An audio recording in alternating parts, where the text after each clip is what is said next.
Hey everybody, welcome back to another Judgment commentary of Nekomonogatari White, but today we're going to be checking out episode 4, and last time in episode 3, Senjugahara managed to do some mental manipulation to trick Karen into letting Hanekawa stay over at her house instead of with Senjugahara, because I guess Hanekawa couldn't stay with Senjugahara forever, and I suppose she could at least stay in Araragi's house until he eventually comes back.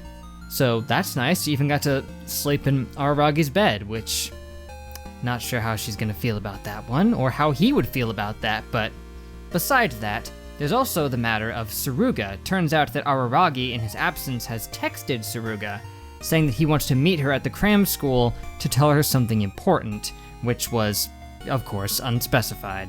And then, Shinobu pops in to talk to Hanekawa, and the two of them decide to head over to the cram school to check on Araragi, only to find the place has been burned to the ground. I'm detecting a bit of a pattern here. Two in a row of the places that Hanekawa managed to stay in got reduced to rubble, so Araragi and Senjugahara better watch out. They better keep those fire extinguishers handy. So, are Araragi and Tsuruga fine? Were they there when the place was burned down? Had they not arrived yet? Or perhaps they had already left by the time it happened? Who knows? It's entirely up in the air, but maybe we'll find out. There is a bit of information that keeps getting skipped over thanks to Hanekawa just jumping through chapters here, but we'll see. We'll see. So for now, let us just head back in. So yeah, like I was saying during the credits, Episode is back, and he's in town with Oshino's senior, who seems to know friggin' everything. I mean, she says that she does, and she has seemingly proven it, unless she's just done a whole lot of research beforehand, which I'm not gonna put it past this individual. Maybe that's the case, but well, maybe she's just omniscient. Who knows? And as I alluded to earlier, Kaiki, when he was here, when he first met Araragi, he said he was looking for someone with her surname. Would that be her? Was he here looking for her? Because he said it wasn't Tsuruga, he wasn't picking up on anything from her, but it could very well be this individual that he was after. But why did she even hire Episode to come to town? He said that he believed it would probably be for a vampire because he specifically hunts them, but are there any other vampires in town? There's only Shinobu and technically Araragi, but they'd be pretty dumb to try to go after her again. I know both she and Araragi are much weaker now, so, I mean, technically if Episode really wanted to, I bet he could probably take them both out if he really tried, but I'm guessing that's not what he's here to do. It is definitely not the tiger, because she said she can't help her with the tiger. That's her own problem to deal with, and that's unfortunate. They'll just have to leave them to do whatever the heck they're gonna do, but she did know about the tiger, called it the history tiger, but Hanekawa thought she might have been alluding it to being a hysteria tiger instead, making comparisons to it being a tyrant, you know?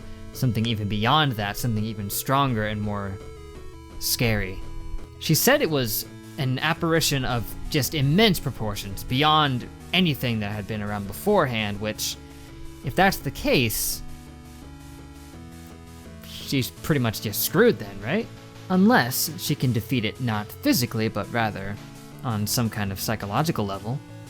If my one theory is true, and the tiger is just directly from Hanekawa, just straight up, then perhaps mental warfare is what she needs.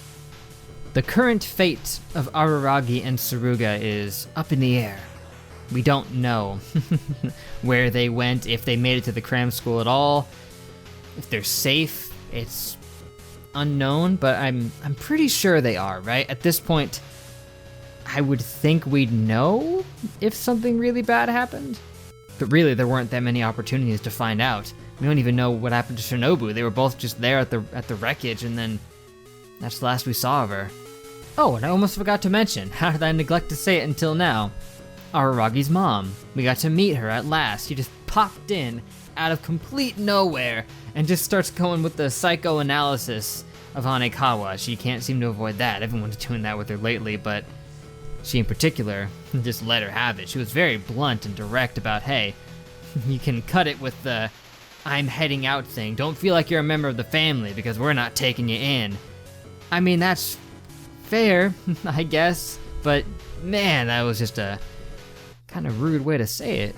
She's happy to take her in as a guest, but as a family member, they're full. I like that she did catch on to the potential of Hanekawa's abuse, though. Like, with seemingly very little information, she's just like, oh, it sounds like you're being abused. You're the police officer there, Mrs. Araragi. Investigate this crime, please. They have abused her and tried to validate it by saying that she annoyed them, so yeah, might want to get the Child Protective Services on that one. Anyway, with her found out, now all we have to do is see Araragi's dad. Don't know who that guy is, but apparently he's also a police officer. I don't know what she was doing in the house and not him. If they're both officers, you'd think they'd be leaving the house at the same time, but I guess not necessarily. Oh well, definitely a lot of interesting talking points about this episode, and there was some good discussion there with Hanekawa. She's beginning to learn a lot more about herself and the looking away that she's been doing. More room to grow for Hanekawa. Like I said, it's always nice, but anyway, I think that's all I got for now, so thank you guys for watching. Make sure to leave a like and a comment if you enjoyed. Subscribe to be updated on more. That would be great. Next time is episode 5, the finale for Nekomonogatari White, and then we move on to the next arc, whatever that one is. People have given me a list, I just haven't looked over what the next one is. You know what? Forget it. I've got it right here. Let me pop it open and just see. That would be Kabuki Monogatari. Kabuki. I'm familiar with that word. Interesting. Can't wait to see what that one's all about. But yeah, that's it. Sorry if I seemed a little bit out of it near the beginning of this recording. I'm a little low on brain cells today, so I'm gonna need to restock on that. So, like I said, for now that's it. But till we meet again, I will see you guys later.